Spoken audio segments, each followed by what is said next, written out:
le trafic de drogue a été inventé par un État, le Royaume-Uni. Au XIXe siècle, la couronne britannique inonde la Chine d'opium pour renflouer ses caisses.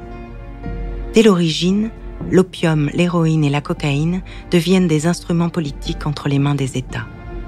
Grandes puissances, industries pharmaceutiques, banques, services secrets, tous ont joué un rôle dans la propagation des drogues et dans l'émergence des plus grandes organisations criminelles. Des guerres de l'opium à la naissance de la French Connection, des années hippies à l'ascension des grands barons de la drogue, d'Escobar à El Chapo, des montagnes afghanes à Wall Street, se dessine une histoire politique des drogues dans laquelle nous vous embarquons. À vos risques et périls. Vous écoutez Histoire du trafic de drogue, épisode 1.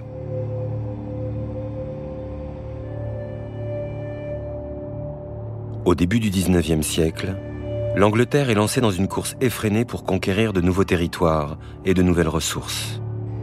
Coton, thé, poivre, l'Empire britannique libéralise le monde. En Inde, l'Angleterre fait main basse sur une ressource stratégique. Dans la vallée de Bénarès, pousse le pavot de la meilleure qualité qui soit. L'Angleterre encadre sa production, l'intensifie. Grâce à l'opium, les Britanniques espèrent remporter le bras de fer engagé contre la plus grande puissance mondiale de l'époque, la Chine. L'Empire du Milieu refuse le libre-échange. La Chine vend cher ses porcelaines et son thé, dont les Anglais raffolent. Mais en contrepartie, la Chine n'achète rien. La Chine n'avait besoin de rien.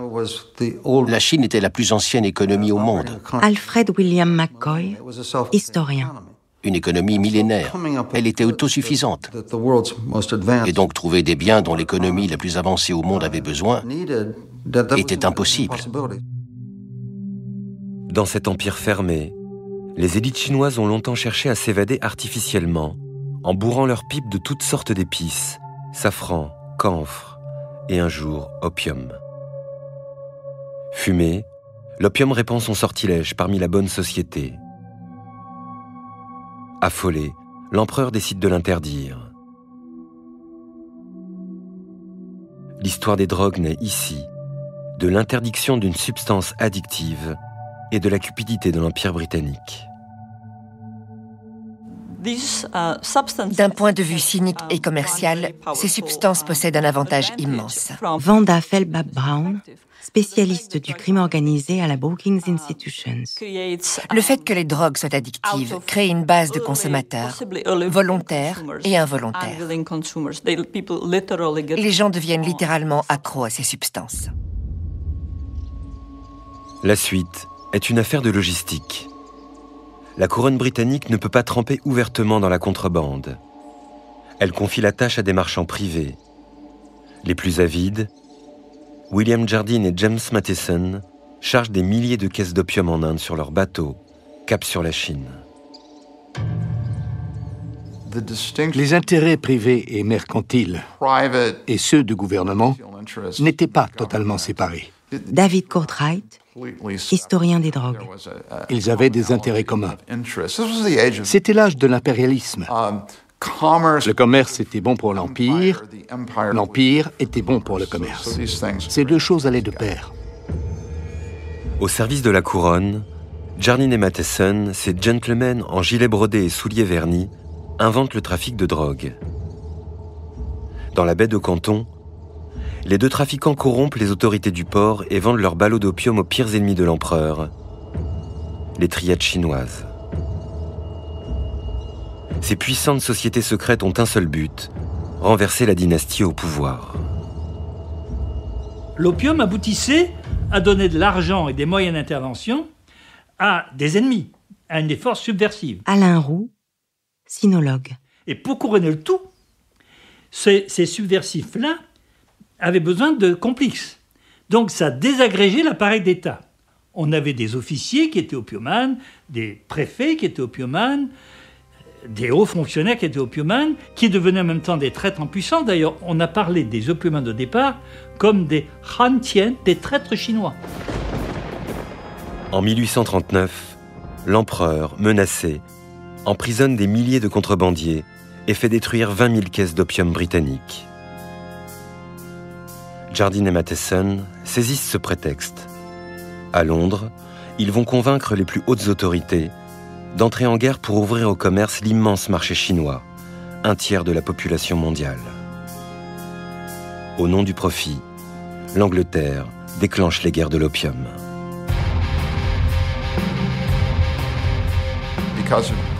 À cause de la supériorité navale des Britanniques et de leur armement plus performant, la guerre s'est évidemment soldée par une défaite désastreuse pour la Chine. David Courtwright, historien des drogues. Et un traité très injuste. De nombreux historiens chinois datent d'ailleurs l'entrée de la Chine dans l'ère moderne aux guerres de l'opium. C'est à partir de là que la Chine, qui avait été autosuffisante pendant des centaines d'années, devient une victime de l'impérialisme. Vaincu, l'empereur doit légaliser l'opium et ouvrir son pays au commerce étranger. Il cède Hong Kong aux Britanniques, qui font de l'île une véritable plaque tournante de l'opium. En 15 ans, les ventes passent de 2500 à 5000 tonnes d'opium par an.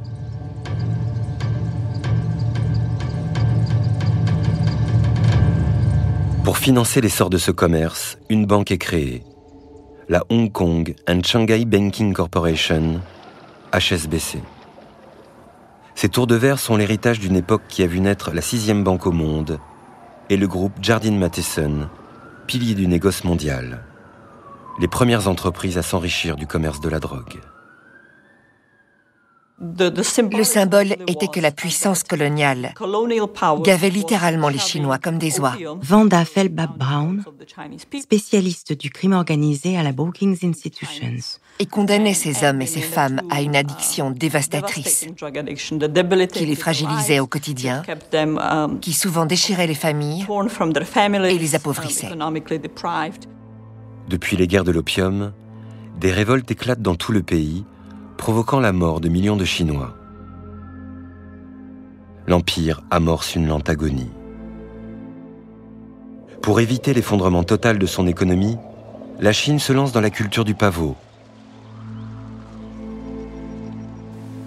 Les frontières sont désormais ouvertes. Des millions de Chinois s'enfuient vers les grands ports, Londres, Amsterdam ou San Francisco. Ils ont emporté avec eux leur habitude de consommer de l'opium. Et donc, si le péché originel est que les Occidentaux, l'impérialisme occidental, a imposé l'opium aux Chinois, les Chinois ont obtenu une forme de revanche, puisqu'avec cette grande diaspora de migrants chinois, la consommation d'opium s'est étendue au monde entier.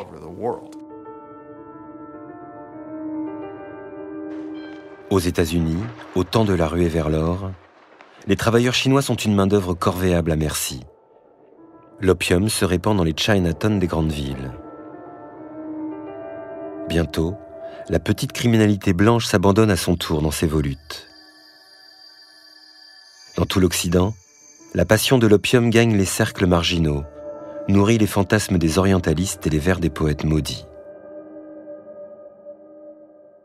En Europe, l'opium enivre également le pouvoir. La drogue va rendre possible tous les rêves de grandeur des États coloniaux. La France, éternelle rivale de l'Angleterre, veut faire de l'Indochine une colonie moderne, miroir de sa puissance. Elle bâtit des infrastructures coûteuses, routes, ponts, chemins de fer. La colonisation plombe le budget de l'État. C'est une erreur assez fréquente de croire que les colonies rapportent de l'argent. Jacques de Saint-Victor, historien du droit. En général, c'est plutôt des colonies qui coûtent de l'argent. Donc, les gouverneurs des colonies sont toujours à la recherche d'éléments, d'astuces pour équilibrer leur budget. À partir de 1882, l'État français achète de l'opium brut en Inde et en Chine et le raffine dans une manufacture moderne en plein cœur de Saïgon. L'opium devient un produit standardisé, prêt à fumer, vendu dans plus d'1 millier d'échoppes arborant le sigle RO pour Régie de l'opium. La France veille jalousement sur son monopole et punit sévèrement la contrebande. Plus l'Indochine compte d'opiumans, plus les caisses de la colonie se remplissent. La régie va fournir jusqu'à 1/3 du budget de l'Indochine.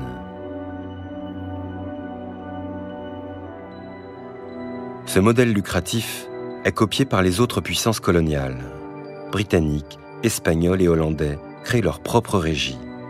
L'industrie de l'opium va tourner à plein jusqu'à la fin de la Seconde Guerre mondiale, intoxiquant des millions de personnes à travers toute l'Asie. Il y a eu des résistances à cela. Au XIXe siècle, l'une des principales forces d'opposition à ce commerce était naturellement les missionnaires. David Courtwright, historien des drogues. Parce qu'ils pensaient que les drogues allaient à l'encontre de leur mission essentielle, qui consistait à christianiser ces terres. Donc, il y a eu des tensions entre les marchands, les gouvernements et les administrations coloniales d'un côté, qui s'intéressaient aux revenus, et les missionnaires qui s'intéressaient aux âmes. Ces tensions vont se cristalliser en Chine au tout début du XXe siècle. L'Empire est devenu le premier producteur d'opium mondial devant l'Inde. Depuis l'intérieur du pays, de formidables cargaisons descendent le cours du fleuve Yangtze et débouchent à Shanghai. En quelques années, la ville a détrôné Hong Kong. Shanghai est la nouvelle capitale mondiale de l'opium. Les puissances européennes contrôlent des quartiers entiers de la ville, des concessions, où le commerce est bouillonnant. À Shanghai, on fume de l'opium de différentes qualités. Opium étranger, raffiné, prisé par la jeunesse dorée, opium chinois coupé pour les plus pauvres. En 1906, 13 millions de Chinois sont opiomanes, une hécatombe. Une gigantesque campagne d'interdiction de l'opium est lancée à travers tout l'Empire. Les Européens, dopés au commerce de la drogue, bravent l'interdiction et poursuivent leurs affaires. La Chine se tourne alors vers une nouvelle puissance.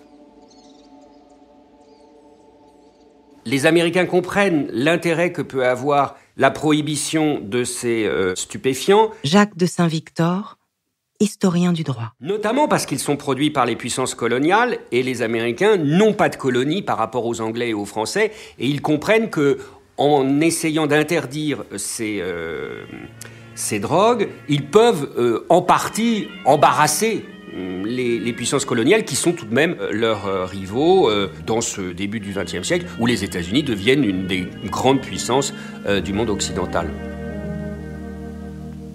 En 1909, à Shanghai, les États-Unis et la Chine convoquent la première commission internationale sur les drogues. Les Européens font bloc. Ils refusent de réduire leur production. Mais Paris, Londres, Amsterdam vont bientôt reconsidérer leur position. L'Occident est frappé à son tour en masse par l'addiction.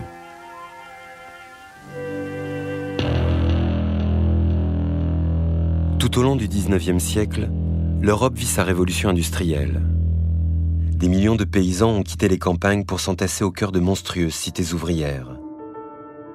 Dans ces villes crasseuses, la moindre blessure s'infecte, gangrène, les épidémies se répandent, typhoïde, tuberculose, choléra.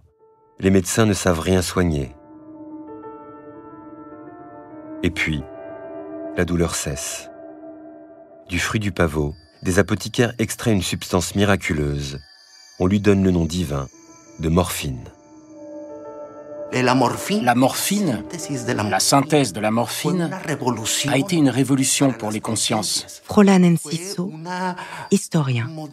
Elle a modifié notre rapport au corps. La douleur devenait un choix. La douleur n'était plus quelque chose que le corps humain subissait. Au milieu du XIXe siècle, l'Allemand Heinrich Emanuel Merck invente un procédé permettant de produire la morphine à grande échelle. En quelques décennies, son petit laboratoire devient le premier empire pharmaceutique allemand. Aujourd'hui, 5e groupe pharmaceutique mondial. À partir de 1861, en pleine guerre de sécession en Amérique, 10 millions de doses de morphine sont distribuées aux soldats de l'Union. Cette guerre civile, première grande boucherie de l'ère moderne, voit aussi se perfectionner la chirurgie de guerre. Grâce à la morphine, on peut soigner, opérer, et s'il le faut, amputés sur le champ de bataille. L'invention de la seringue hypodermique accompagne ce progrès. Injectée en intraveineuse, la morphine resserre ses griffes. Les malades ne souffrent plus, mais sont complètement accros. L'industrie pharmaceutique développe alors un antidote, un produit aux usages multiples, capable de faire décrocher les opiomanes, la cocaïne, vantée par le jeune docteur viennois Sigmund Freud. La cocaïne était un symbole de modernité. C'était quelque chose de très nouveau, presque magique, offert par la science européenne. Vous entriez dans une pharmacie et le pharmacien avait une petite fiole sur laquelle il était écrit cocaïne. Wanda Feldbach-Brown, spécialiste du crime organisé à la Brookings Institutions, qu'il délivrait pour soigner toutes sortes de maux. La cocaïne devient un produit phare, vendu sous forme d'élixir, pommade, vaporisateur, cigarettes. Des encarts publicitaires fleurissent dans toute la presse. Le cœur de cible est la femme de milieu aisé. Elle ne travaille pas. Sa souffrance, c'est l'ennui. La cocaïne distille dans sa vie quelques instants d'euphorie. Tout au long du 19e siècle et jusqu'au début du 20e siècle, les drogues sont devenues moins chères. David Courtwright, historien des drogues. Et les gens ont découvert qu'ils pouvaient s'injecter de la cocaïne ou la sniffer, qu'ils pouvaient mixer la morphine et la cocaïne et se les injecter, et que cela provoquait une euphorie extrêmement puissante. En 1898, l'industriel Bayer lance un nouveau dérivé de l'opium, garanti 100% sans accoutumance. Les résultats des premiers tests effectués sur des chiens étaient peu concluants. Assoupissement profond, tendance au vomissement, salivation abondante. Bayer lance malgré tout ce produit sous un nom triomphant, l'héroïne. Recommandée pour soigner l'asthme et la toux des nourrissons. Si vous regardez l'histoire de la morphine, l'histoire de l'héroïne, si vous regardez l'histoire de la cocaïne, elles n'ont pas été introduites dans le monde comme des drogues maléfiques produites par la pègre, mais comme des médicaments. C'est comme un mauvais génie qui s'échappe de la lanterne. Aucun remède n'a pu juguler la dépendance à la morphine. Pire encore, chaque nouveau produit a attiré sa cohorte d'adeptes. Tout au long du XIXe siècle, l'industrialisation des sociétés occidentales a bouleversé les conditions de vie, l'hygiène et l'éducation. Les nouvelles organisations du travail placent l'individu au centre des préoccupations. Le XXe siècle s'ouvre sur de nouveaux modèles. L'idée émergeait que l'État, pour produire des citoyens solides, Alfred William McCoy, historien. pouvant être mobilisés par l'armée ou pour le développement du pays, que l'État était responsable de ce que les gens faisaient de leur corps. L'absence de régulation du marché des médicaments addictifs devenait un vrai problème social et un mal qu'il fallait contrôler. Le contrôle des drogues et la prohibition sont nés du même mouvement progressiste qui nous a donné l'État moderne, l'État-providence, qui nous a apporté les réformes sociales, la protection des travailleurs et des syndicats. La prohibition est en marche. Les États-Unis commencent par interdire l'opium en 1909. Des centaines de pipes disparaissent dans les flammes. En 1914, avec le Harrison Act, les États-Unis encadrent l'usage des drogues. Indispensables à la chirurgie, la cocaïne, la morphine, l'héroïne sont désormais délivrées uniquement par ordonnance. Les milliers d'usagers qui pouvaient acheter librement leur dose en pharmacie ne savent plus où se tourner. Pour eux, le manque est insoutenable. Si l'État dit « j'interdis l'offre », et la demande de cette marchandise. Ernesto Zedillo, ancien président du Mexique de 1994 à 2000. On sait que cela génère un marché noir. Un marché noir qui viole la loi. Et qui est prêt à violer la loi? Les criminels. Pour satisfaire la demande, le monde criminel va apprendre à raffiner l'héroïne. Au Mexique, dans la région fertile du Sinaloa, les paysans cultivaient le pavot pour les besoins de l'industrie pharmaceutique américaine. Dès le début des années 20, ils voient débarquer de nouveaux clients. La première grande figure du narcotrafic mexicain s'appelle Ignacia Rasso, alias La Nacha. Elle achète la matière première dans le Sinaloa et la fait transformer par des chimistes qu'elle a débauchés. Il tourne une héroïne brune de qualité médiocre. La Nacha a planqué ses laboratoires clandestins en bordure de la frontière américaine, à Ciudad Juárez. Ciudad Juárez est collée à la première ville des États-Unis, El Paso, Texas. Roland Enciso, historien. Donc c'est un point par lequel passent beaucoup de flux légaux et illégaux. Tout passe par là. Les armes, l'argent, les drogues et tout un tas de choses. Tout ce que vous pouvez imaginer passe par la frontière de Ciudad Juárez. Depuis quelques années, l'Amérique vit sous le coup de la prohibition de l'alcool. Des Américains assoiffés traversent le Rio Grande et viennent s'imbiber de mauvais whisky à Ciudad Juárez, ville tripot. Dans cette joyeuse débauche d'alcool et de contrebande, la Nacha n'a aucun mal à faire traverser son héroïne au poste frontière. Son entreprise familiale va dominer le trafic sur 3 générations, jusqu'à la naissance des premiers cartels mexicains. La prohibition des drogues s'étend progressivement à toute l'Europe, ouvrant un nouveau marché clandestin. Le transport maritime, avec ses navires de plus en plus performants, rapproche les frontières.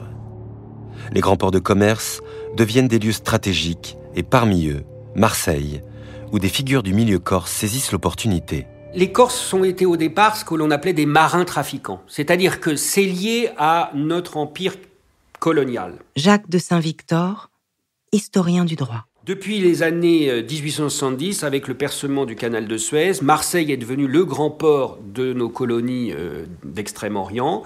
Et donc, sur les différentes étapes et les différentes escales des messageries maritimes, eh bien, les Corses avaient organisé des trafics plus ou moins importants. Ça a d'abord été le trafic de femmes, le trafic de piastres, le trafic d'or, le trafic de cigarettes et ensuite le trafic d'héroïne, le trafic de drogue.